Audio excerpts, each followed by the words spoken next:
명절 잘 보내셨습니까? 네, 저도 잘 보냈습니다. 오늘은 이 택하심을 받은 성도의 의연함이라고 하는 제목으로 우리 베드로전서 1장에 있는 말씀을 보려고 합니다. 이 베드로전서는 우리가 지난주에도 살펴봤지만은 베드로가 하나님의 택하심을 받은 그리스도인들은 죽은 소망이 아니라 세상에 있는 소망이 아니라 산 소망, living hope를 가지고 하나님 앞에 살아가야 한다는 것을 분명히 말했습니다. 이 흔들리지 않는 믿음 속에서 근심할 만, 마음속에 근심이 들어갈 만한 그런 일이 있다 할지라도 기쁨으로 살아갈 수 있는 것은 이 산 소망을 우리가 갖고 있기 때문이다. 예수 그리스도께서 우리의 산 소망이 되시는 줄로 믿습니다. 이러한 택하심을 받은 이 자들, 하나님의 택하심 속에서 산 소망을 가지고 살아가는 그리스도인들은 영적인 의연함, 하나님의 자녀다, 내가 택함을 받았다, 하나님의 백성이다 라고 하는 영적인 의연함을 가지고 굳게 흔들리지 않는 그러한 삶을 살아가는 우리의 모습이 되어야 된다는 것이죠. 우리는 하나님의 나라, 이 땅의 삶을 살지만 하나님의 나라의 대표 주자로, 대표 선수로 우리가 이 땅에 살아가고 있음을 믿으시기를 주님의 이름으로 축원합니다. 저는 이제 이번 한 주간에 명절을 통해서 우리 평창에서 벌어지는 이 경기를 좀 보았습니다. 이 대표 선수들은, 특별히 올림픽 대표 선수들은 경기에 임하는 이 비장한 각오, 또 이 의연함이 또 그들 가운데 있는 것이죠. 그래서 이 보통 이제 선수들은 어떤 종목에 임하든지 간에 그 마음이 잘 준비되어 있어서 그 경기를 끝까지 해내는 그런 모습을 갖게 되는 것을 보게 됩니다.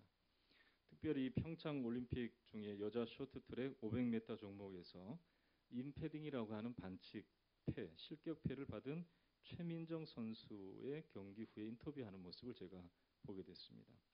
그 모습 속에서 역시 국가대표다운 면모가 있구나 하는 것을 제가 느꼈죠. 이제 경기를 마치고 인터뷰를 할 때 이 심판이 내린 이 판정에 대해서 자기는 좀 억울하다라고 호소할 수도 있었을 텐데 이 인터뷰 속에서 그는 이런 말을 했습니다. 어떤 결과가 됐든지 간에 최선을 다했기 때문에 만족합니다라고 말을 했던 것입니다. 약간 좀 떨리면서 좀 마음은 좀 이렇게 서운한 마음이 있지만은 그러나 최선을 다했기 때문에 만족합니다라고 말하면서 다음 경기를 준비하겠다라고 했습니다. 결국 1500m에서 금메달을 땄죠. 그래서 그때 저는 인터뷰할 때 대표 선수로서의 의연함이 있구나 하는 것을 제가 이 어린 나이지만은 이제 98년생인데 이제 21살 정도밖에 안 되는 이 아이가 갖고 있는 이 대표 선수, 아이가 아니죠. 이 대표 선수가 갖고 있는 이 의연함을 제가 볼 수 있었습니다. 이처럼 분명한 목표를 가지고 최선의 경주를 다하는 삶, 내가 누구이다, 나는 대한민국의 대표 선수다라고 하는 이러한 이 마음을 갖고 있는 선수들에게는 이 환경에 대한, 결과에 대한 불평과 원망이 없는 것을 보게 됩니다. 당장 벌어진 결과보다는 거기에 대해서 또 섭섭한 마음이 있다 하더라도 다음에 주어질 기회 속에서 기량을 다 발휘하기 위해서 자신의 감정을 다스릴 수 있는 의연함이 그 마음속에 있었다는 거예요. 나는 대표 선수다. 나는 대한민국의 대표다. 라고 하는 그 마음이 있었다는 것이죠. 여러분, 고린도 전서 9장 24절에서 25절의 말씀을 보면 바울은 우리 그리스도인들은 이보다 더 큰 의연함을 갖고 있어야 된다는 것을 분명히 말씀하고 있습니다. 운동장에서 다름질하는 자들이 다 달릴지라도 오직 상 받는 사람은 한 사람인 줄을 너희가 알지 못하느냐. 너희도 상을 받도록 이와 같이 다름질하라. 이기기를 다투는 자마다 모든 일에 절제하나니 그들은 썩을 승리의 면류관을 얻고자 하되 우리는 썩지 아니할 것을 얻고자 하노라 라고 말했습니다. 그들은 썩을 면류관, 이따가 사라질 면류관을 위해서도 그토록 달려갈 길을 다 달려가는데 그리스도인들은 썩지 아니할 하나님이 우리 가운데 주실 면류관 얻기 위해서 인생의 경주를 다 해야 되는데 왜 주저앉아 있느냐는 거죠. 왜 신앙의 경주를 하지 않느냐는 것이죠. 우리는 하나님의 나라를 이루어가는 믿음의 사람이다. 나는 하나님의 자녀다. 나는 하나님 나라의 대표 주자다. 라는 확신을 가지고 이 땅의 삶을 온전히 이루어 나갈 수 있는 우리가 되어야 할 줄로 믿습니다. 우리 안에서 발견되어야 될 의연함이 어떠한 것인가? 베드로는 거기에 대해서 오늘 이 말씀을 듣는 모든 사람들이 느낄 수 있도록 오늘 우리 가운데 세 가지 내용을 말씀해 주고 있습니다. 첫 번째로는 근신하라라는 것입니다. 여러분 한번 우리 13절을 한번 읽어볼까요? 우리 1장 13절 읽겠습니다. 시작. 그러므로 너희 마음의 허리를 동이고 근신하여 예수 그리스도께서 나타나실 때에 너에게 가져다 주실 은혜를 온전히 바랄지어다. 그렇게 말씀하고 있죠. 즉 마지막에 주 예수 그리스도 안에서 우리에게 주실 은혜의 면류관, 은혜의 삶 가운데 하나님께서 영원한 나라에 들어갈 그 날을 생각하면서 우리 삶의 경주를 다할 때 우리의 삶 가운데 나타나야 할 의연함은 무엇이냐면 근신하는 것입니다. 그래서 근신이라는 것은 네폰테스라고 하는 헬라어로서 정신을 차리라는 것이죠. 깨어 있으라는 것입니다. 오늘 여기서 이 네폰테스, 정신을 차린다는 이 말의 수식어는 마음의 허리를 동이다라는 그러한 표현입니다. 유대인이라고 하면은 이 표현은 분명히 다 알만한 표현이죠. 우리는 잘 이해가 안 되지만은 어떤 분들은 아시는 분들이 있습니다. 옛날 팔레스타인 지방에 있는 사람들은요, 이 통짜 옷을 입었기 때문에 이 옷은 굉장히 생활이 불편하죠. 그래서 어떤 중요한 일이 있거나 또 전쟁의 일에 급박한 일이 있으면 허리띠로 동입니다. 그런 것처럼 이 허리를 동이고 근신하라라는 이 말씀을 하는 것이죠. 이때 유대인들이 떠올리는 이 장면은 어떤 장면이냐면 출애굽기 12장에서 유월절 식사를 할 때 하나님께서 명령하신 그 명령을 떠올리게 됩니다. 그들의 조상은 애굽의 속박의 가운데 있을 때, 애굽의 속국으로 있을 때에 이들이 종노릇하였죠. 그때 하나님께서 모세를 통하여 이들을 애굽 왕 바로의 손길에서 건져내실 때에 이 애굽 땅에는 10가지 재앙이 있었습니다. 그 재앙을 통해서 하나님은 하나님의 택한 백성들을 보호하시고 그리고 결국 애굽 왕 바로의 손에서 택한 백성들을 건져내신 것이죠. 그때 10번째 재앙이 바로 장자의 죽음에 대한 재앙이었습니다.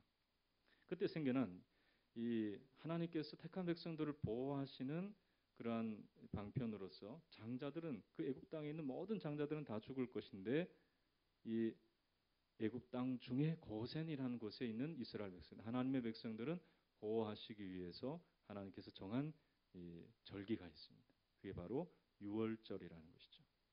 유월절, 패스오버, 넘어가다라는 그러한 뜻인데요. 모든 애굽 땅에 있는 집에 처음 난 것, 그건 사람으로부터 시작하여 짐승에 이르기까지 모든 처음 난 것은 죽을 수밖에 없지만 그러나 하나님께서 택한 백성의 집은 넘어가시겠다. 그냥 넘어가는 것이 아니죠. 그때 어떻게 하면 넘어갈 수 있다고 말씀하십니까? 어린 양을 잡아서 그 피를 이 문에 이 문지방과 인방에 바르고 문 기둥과 인방에 바르고 그리고 그 고기를 먹도록 하였습니다. 문설주와 인방에 바르고 그 어린 양의 고기를 먹도록 했습니다. 쓴나물과 무교병을 함께 먹도록 했죠. 근데 그때 느긋하게 식사하도록 그렇게 말씀하시지 않으셨어요. 그냥 어린 양의 고기를 그냥 느긋하게 먹으라 이렇게 말씀하시지 않으셨단 말이죠. 그때 어떻게 먹으라고 이스라엘에게 말씀하셨냐면 허리에 띠를 띠고 발에 신을 신고 지팡이를 잡고 급히 먹으라 그렇게 말씀했습니다. 이것은 다름이 아니라 애굽 땅에서 나올 그때가 됐으니까 출애굽의 때를 준비하라라는 명령이었습니다. 애굽 왕의 손에서 건져내시고 종되었던 것에서 구원하시는 구원의 때가 다가왔으니 준비하여 깨어 있으라라는 그런 요구이죠. 이렇게 허리를 동이고 근신하는 그러한 삶을 통해서 하나님의 구원을 경험하고 그 구원의 삶에 인도하심을 따라서 즉각 순종해서 나아갈 수 있도록 깨어 있음으로 허리를 동이라는 것입니다. 6월절 어린 양 되신 예수님께서는요. 누가복음 12장 35절의 이후의 말씀에서 이런 말씀을 하셨습니다. 허리에 띠를 띠시고 허리에 띠를 띠고 등불을 켜고 서 있으라. 너희는 마치 그 주인이 혼인집에서 돌아와 문을 두드리면 곧 열어주려고 기다리는 사람과 같이 되라. 주인이 와서 깨어 있는 것을 보면 그 종들은 복이 있으리로다. 내가 진실로 너희에게 이르노니 주인이 띠를 띠고 그 종들의 자리에 앉히고 나와 수종들리라. 주인이 혹 이경이나 혹 삼경에 이르러도 주인이 그같이 하고 있는 것을 보면 그 종들은 복이 있으리로다. 너희도 아는 바니 집 주인이 만일 도둑이 어느 때에 이룰 줄을 알았더라면 그 집을 뚫지 못하게 하였으리라. 그러므로 너희도 준비하고 있으라. 생각하지 않은 때에 인자가 오리라. 그렇게 말씀했습니다. 재림하는 주님을 맞을 준비를 하며 살아가는 깨어있는 삶을 살아가는 것이 바로 그리스도인으로서의 분명한 삶을 살아가는 것이라는 것이죠. 저는 그리스도인의 삶의 목적은 분명한 사람들입니다. 우리는 주님을 다시 볼 그날을 생각하며 이 땅의 삶을 살아가야 할 줄로 믿습니다. 우리에게 가져다 주실 은혜를 바라보면서 지금은 어려워도 끝까지 변치 않는 하나님의 약속을 붙잡고 깨어 근신하며 살아가는 자가 되어야 된다는 것이죠. 여러분, 그리스도인들은요, 세상에 잠자는 자들과 같이 잠자서는 안 돼요. 그들과 함께 쾌락의 잠을 자고 정욕의 잠을 자고 욕심의 잠을 자서는 안 되는 것입니다. 우리는 깨어서 정신을 차리고 하나님이 무엇을 기뻐하시는지, 언제 우리를 부르셔서 하나님의 명령대로 살아가도록 인도하실지, 우리가 항상 깨어 하나님의 말씀에 순종할 수 있는 자가 되어야 할 줄로 믿습니다. 성경학자 중에서는요, 이 본문의 말씀을요, 그러므로 너희는 마음의 허리를 동이고 근신하여라고 하는 이 말씀을 어떻게 현대적인 의미로 한번 표현해 볼까라고 할 때, 이런 표현이 옳겠구나라고 말하면서 이렇게 말했습니다. 이것은 차렷이라고 하는 동작일 것이다. 그렇게 말을 했어요. 여러분, 군대 가면요, 가장 기본 동작이 차렷입니다. 차렷. 우리 학교에서도 격리하기 전에 차렷 경례 그렇게 하잖아요. 그렇듯이 이 차렷이라는 말은 사실은 차려라는 말의 강조어죠. 그래서 차렷이 됐습니다. 근데 그 차려라고 하는 그 말은 그냥 뭐 이것저것 잘 준비해 두라라는 그런 의미가 아니라 정신을 바짝 차리라라고 하는 그런 의미라는 것이죠. 정신을 차리라라는 것이죠. 저는 이제 이 올림픽 경기를 이번에 보면서 또 한 좀 재미있는 경기를 봤어요. 이 컬링이라고 하는 경기인데, 이 컬링이라는 것은 이 돌을 가지고 이 목적하는 곳에 많이 쌓아두면 점수를 얻는 그런 경기입니다. 이 컬링 경기가 한창일 때 어느 이제 우리나라 대표 선수들과 스위스 팀이 경기하는 중인데요. 여자 선수 중에서 이 티린 존이라고 하는 이름의 선수가 있었습니다. 이 선수는 원래 잘하는 사람이었어요. 그런데 이 선수가 한번 실수를 하고 난 다음부터 거듭해서 실수하는 것을 보았습니다. 경기가 완전히 또 불리하게 되자 이 돌을 집어던지는 여자 선수가 표정이 어두워지고 뭔가 잘 안 풀리는 모습에 사로잡혀서 심각한 실수를 하게 됩니다. 이 해설자가 이제 표현을 할 때 이렇게 표현하더라고요. 평상시에 티린조니 선수가 맞나 싶습니다라고 할 정도로 이 실수하면 어떻게 하나, 이번에 내가 돌을 잘못 집어넣으면 어떻게 하나 하는 그 마음이 얼굴에 가득 차 있더라고요. 그래서 보는 저도 조마조마하더라고요. 상대편인데도 우리 선수가 잘해라 그렇게 응원하는데도 상대편이 얼굴이 이번에는 실수하면 어떻게 하나 하는 그 마음으로 돌을 이렇게 집어던지는데 저도 보니까 안타깝더라고요. 그때 감독이 해주고 싶은 말이 무엇이겠습니까? 티린존이 정신 차려! 정신 차려! 그렇게 아마 말을 해주고 싶었을 것입니다. 내가 지금 해야 할 경기의 모습은 예전에 실수하고 실패했던 그 모습이 아니라 지금 네가 경기해야 될 그 일에 너는 집중하고 정신을 차리고 그 일을 해내야 되는 것이야 라고 아마 감독이 말해주고 싶었을 것입니다. 여러분, 베드로가 지금 하고 싶은 말이 무엇입니까? 교인들에게 하고 싶은 말이 무엇입니까?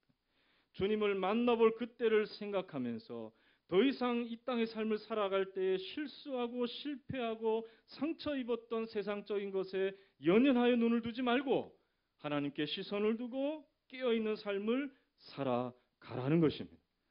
여러분, 과거에 어떤 일이 있든지 간에 또 내 마음 지금 복잡하게 만드는 일이 무엇이든지 간에 그것만 바라보면 여전히 두려움 속에서 실수 연발의 삶을 살아갈 수밖에 없는 것입니다.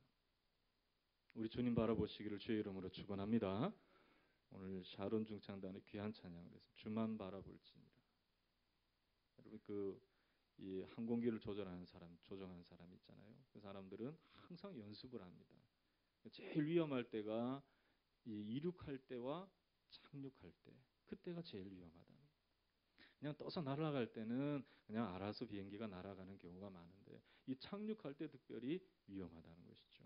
그때 보면 활주로에 이 착륙을 방해하는 것들이 이 앞에 놓였을 때를 가정하고 연습을 합니다.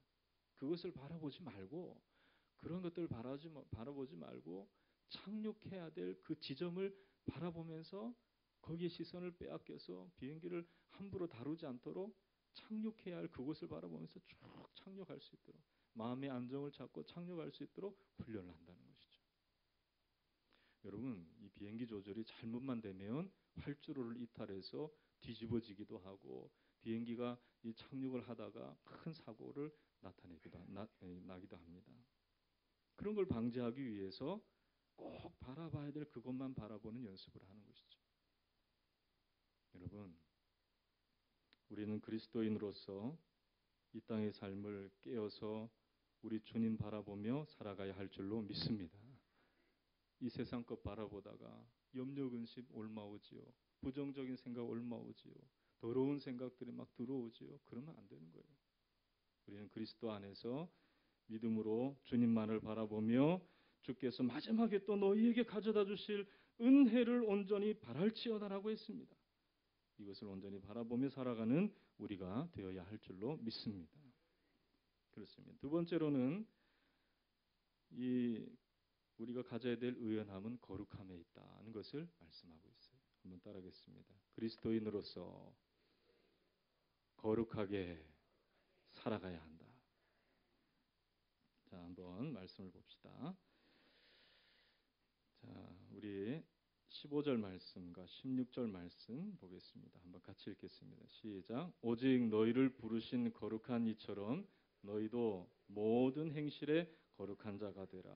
기록되었을 때 내가 거룩하니 너희도 거룩할지어다 하셨느니라. 아멘. 이 말씀은 레위기에 기초된 말씀입니다. 레위기의 말씀은 거룩입니다. 거룩은 하나님을 닮아가는 것이죠. 죄인인 인간이 하나님을 닮아가는 것이 거룩이지 그저 우리는 거룩 생각하면 가운을 입고 예배 의식에 참석하고 하는 그것을 거룩이라고 생각하고 어떤 사람은 성경책 들고 다니는 것이 거룩이라고 생각하지만 그게 거룩한 게 아니에요. 그건 의식에 불과한 것이죠. 거룩이라는 것은 죄인인 인간이 모든 것에 온전하신 하나님을 닮아가는 것이다. 그것이 거룩합니다. 라고 성경의 레위기에 있는 말씀은 그렇게 하나님을 닮아갈 수 있는 방법을 제사제도 율법을 준행함으로 말미암아 이룰 수 있다라고 얘기합니다. 그런데 베드로는 오늘 이 하나님을 닮아가는 방법에 대해서 14절과 15절의 말씀을 보면 우리에게 또 다른 개념을 얘기하고 있는데요. 이 레위기와는 비슷하면서도 다른 개념이죠. 하나님을 닮아가는 것에서는 같지만 그러나 그 방법이 제사와 또 율법의 준행이 아니라 오늘 14절과 15절의 말씀을 보면 순종하는 자식처럼 15절에는 너희를 부르신 거룩한 이처럼 모든 행실에 거룩한 자가 되라라고 말씀하고 있습니다. 한번 따라하겠습니다. 순종하는 자식처럼 너희를 부르신 거룩한 이처럼 이 두 14절과 15절에 있는 말씀을 조합해 보면 여러분 누구를 연상할 수 있겠습니까? 그렇죠. 예수 그리스도. 예수님은 하나님의 아들로서 순종하셨습니다. 하나님의 뜻을 따라 자의대로 하지 아니하고 오직 하나님의 말씀을 이루려 하시기 위해서 이 땅에 고난당하시고 우리를 대신하여 욕을 당하시고 죽기까지 순종하신 예수님이신 줄로 믿습니다. 그 순종의 자식으로 얘기하고 있는 거예요. 그리고 말씀 그대로 오늘 말씀 보면은 이 15절에 너희를 부르신 거룩한 이처럼이라고 말씀하고 있습니다. 제자들을 부르시고 또한 그 제자들을 통하여서 주님의 제자들을 부르신 예수 그리스도, 예수 그리스도를 닮아가라는 것이죠. 여러분 혹시 삶에 있어서 삶의 모델이 없어 방황하는 사람들이 있습니까? 분명한 모델이 없어 방황하는 사람들이 있습니까? 예수 그리스도를 분명한 삶의 모델로, 롤 모델로 삼으시기를 주님의 이름으로 축원합니다. 어떤 사람들은 또 그렇게 얘기할 수 있어요. 아니, 그리스도인들은 자꾸 예수 그리스도를 닮아가라 그러고 예수 그리스도를 통해서 하나님을 닮아가라 그러는데 하나님도 보이지 않고 예수님도 보이지 않는데 어떻게 닮아갈 수 있습니까? 그렇게 말할 수 있습니다. 그렇다면 먼저 믿는 우리가 예수 그리스도의 모습을 하고 있어야 될 줄로 믿습니다. 그래야 우리를 통해서 예수님을 닮아갈 수 있는 것이죠. 사도 바울은 디모데후서 2장 3절에 너는 그리스도의 예수의 좋은 병사로 나와 함께 고난을 받으라라고 했습니다. 목회 현장에 참 힘들고 전투하는 일이 많겠지만은 이 디모데에게 아들같이 여기는 이 디모데에게 나와 함께 나를 본받아서 나와 함께 고난의 길을 걸어가라라고 말씀하고 있죠. 바울은 또 빌립보 교인들에게도 빌립보서 3장 17절에 형제들아 너희는 함께 나를 본받으라. 그리고 너희가 우리를 본받은 것처럼 그와 같이 행하는 자들을 눈여겨보라라고 말씀하였습니다. 주님을 잘 닮아서 배우고 또한 그렇게 닮아가려고 하는 사람들을 눈여겨보아서 그들을 잘 말씀으로 양육해라라는 것이죠.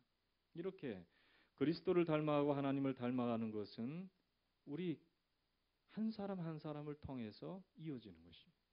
여러분 목회자를 닮아가는 영적인 심령들 되시기를 주의 이름으로 축원합니다.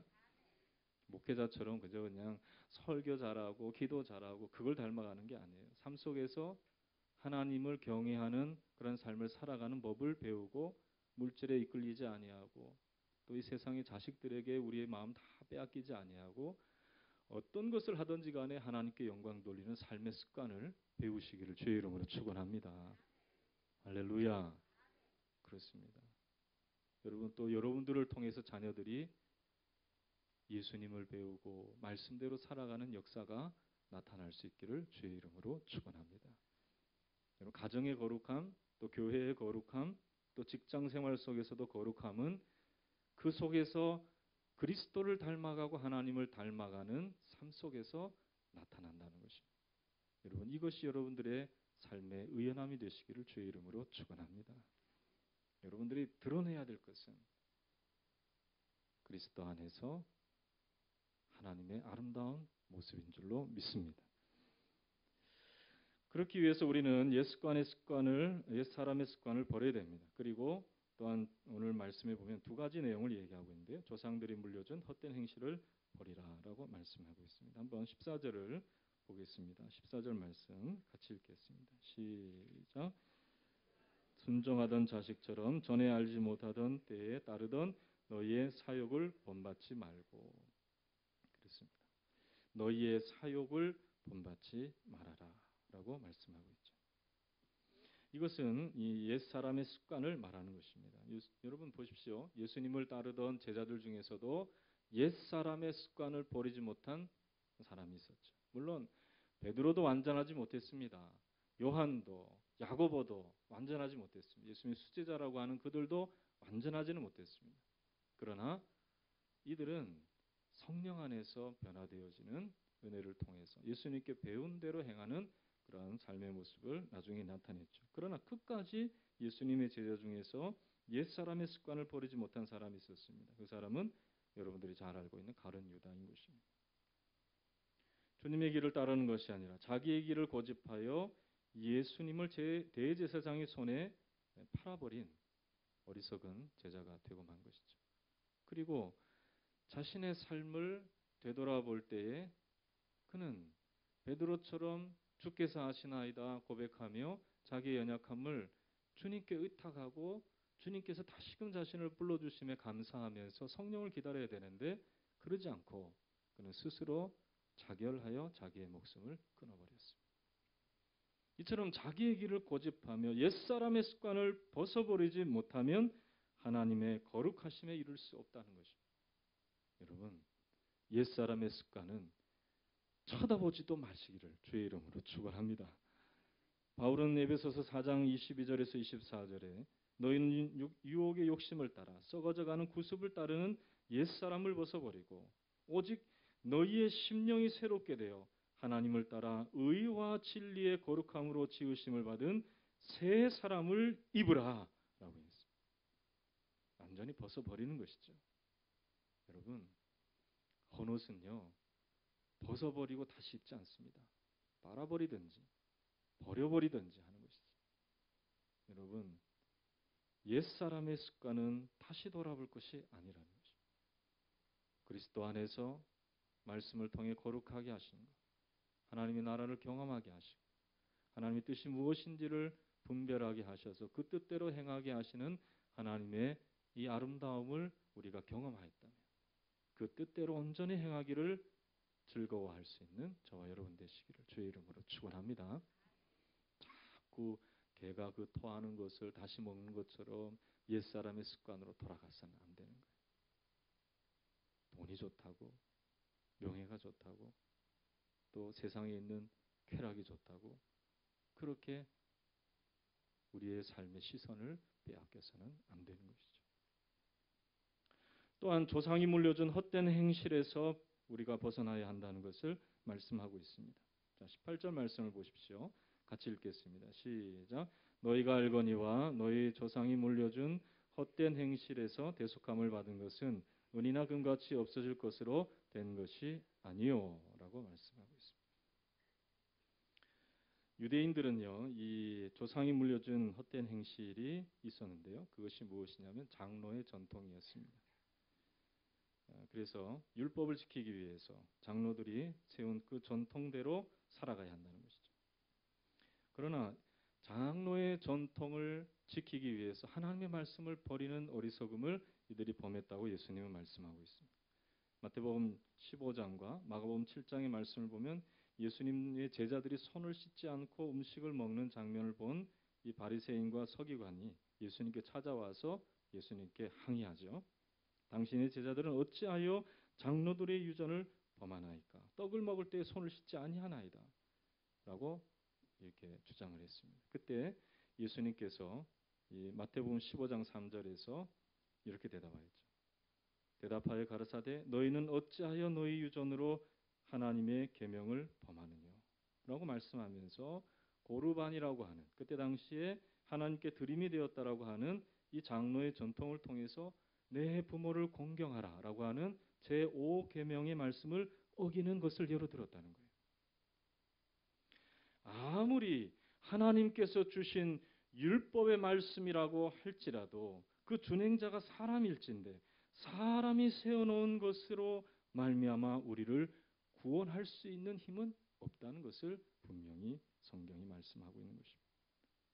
여러분, 장로의 전통, 하나님의 말씀으로 세워놓은 그 전통도 우리를 구원할 수 있는 것이 못되거늘 우리의 삶의 주변에 있는 사람이 세워놓은 것들로 말미암아 여러분들이 우리의 삶 가운데 그리스도인들의 삶 가운데 하나님께서 세워놓으신 거룩함을 빼앗아가는 그러한 일들을 여러분들이 해서는 안 된다는 것이죠.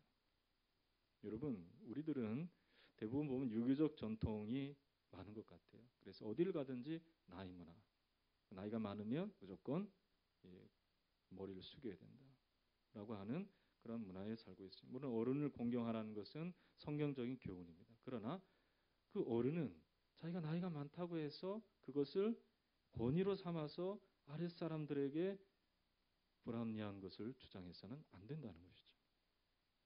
뿐만 아니라 유교적 전통 속에서 이 제사 제도를 하는 그러한 모습들이 얼마나 세상에 많습니까? 그리스도인들 중에서도요. 제사 음식 차려놓고 제사도 하고 또 예배도 드리고 하는 그러한 일들을 행하는 사람들도 있습니다. 잘못된 것이죠.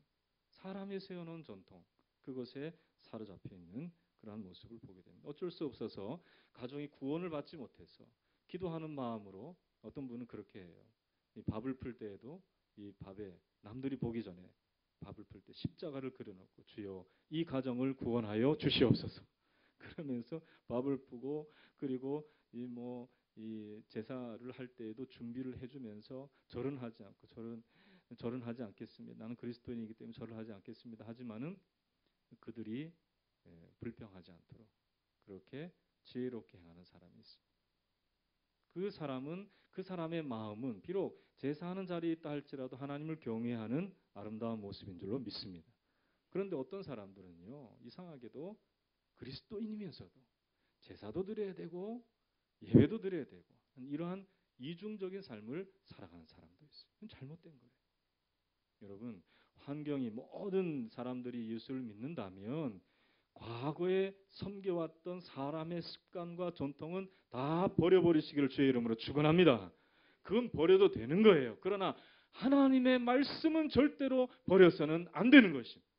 주의 말씀대로 여러분들이 하나님이 주신 가정을 이루어 나가고 삶의 터를 견고하게 세워나가는 여러분들이 되어야 되는 것이죠. 오늘 말씀을 보십시오. 23절 이후로 말씀을 보면은 너희가 거듭난 것이 썩어질 씨로 된 것이 아니요 썩지 아니할 씨로 된 것이니 살아있고 항상 있는 하나님의 말씀으로 되었느니라. 모든 육체는 풀과 같고 그 모든 영광은 풀의 꽃과 같으니 풀은 마르고 꽃은 떨어지되 오직 주의 말씀은 세세토록 있도다 하였으니 너희에게 전한 복음이 곧 이 말씀이니라. 말씀했습니다. 여러분, 예수 그리스도 안에서 우리가 하나님을 닮아가려고 말씀에 순종하며 살아가는 여러분들의 삶은 영원토록 기념하게 될 삶이 될 줄로 믿습니다. 이따가 사라지는 이 세상에 썩어질 것들에 여러분들의 삶을 두면요, 세상과 함께 멸망받을 수밖에 없습니다. 하나님의 말씀에 여러분의 삶에 기초를 두어야 할 줄로 믿습니다. 그럴 때 여러분들은 그리스도를 닮아가게 되는 것이요, 그리고 살아계신 하나님을 닮아가는 거룩한 삶을 살아갈 수 있게 되는 것이라는 것이죠. 이것이 여러분들의 그리스도인으로서의 의연함이 되어야 할 줄로 믿습니다. 세 번째로 사랑이라고 말씀하고 있습니다. 자, 한번 우리의 말씀 보도록 하겠습니다. 자, 22절 다시 한번 읽도록 하겠습니다. 22절 같이 읽겠습니다. 시작. 너희가 진리를 순종함으로 너희 영혼을 깨끗하게 하여 거짓이 없이 형제를 사랑하기에 이르렀으니 마음으로 뜨겁게 서로 사랑하라. 베드로는 여기서 사랑하라는 말을 두 번 말씀하고 있죠. 너희가 진리를 순종함으로 너희 영혼을 깨끗하게 하여 거짓 없이 형제를 사랑하기에 이르렀으니, 여기서 사랑은 또 마음으로 뜨겁게 서로 사랑하라는 말씀과 단어가 다릅니다. 우리 한글로는 똑같은 사랑이지만은 원어로 보면은 다르게 표현되어 있습니다. 첫 번째, 형제를 사랑하기에 이르렀으니라고 하는 이 사랑은 필라델피안이라고 하는 단어인데요, 필로스라고 하는 그런 원어의 사랑의 표현입니다. 이것은 형제를 사랑하는 사랑이죠. 우애, 형제 우애, 형제 자매가 서로 사랑하는 형제 우애를 말하는 것이죠. 그런데 두 번째 이 말씀에 보면 마음으로 뜨겁게 서로 사랑하라라고 하는 이 사랑은 아가페 사테라고 하는 단어입니다. 즉 아가페라는 원어에서 나온 단어인데요, 이 아가페 사테라는 말은 조건 없는 사랑을 말하는 것입니다. 우리 주님께서 보여주신 계산적이지 않는 우리 주님의 조건 없는 사랑, 모든 사람들에게 베푸시는 사랑, 그 사랑을 말하는 것이죠.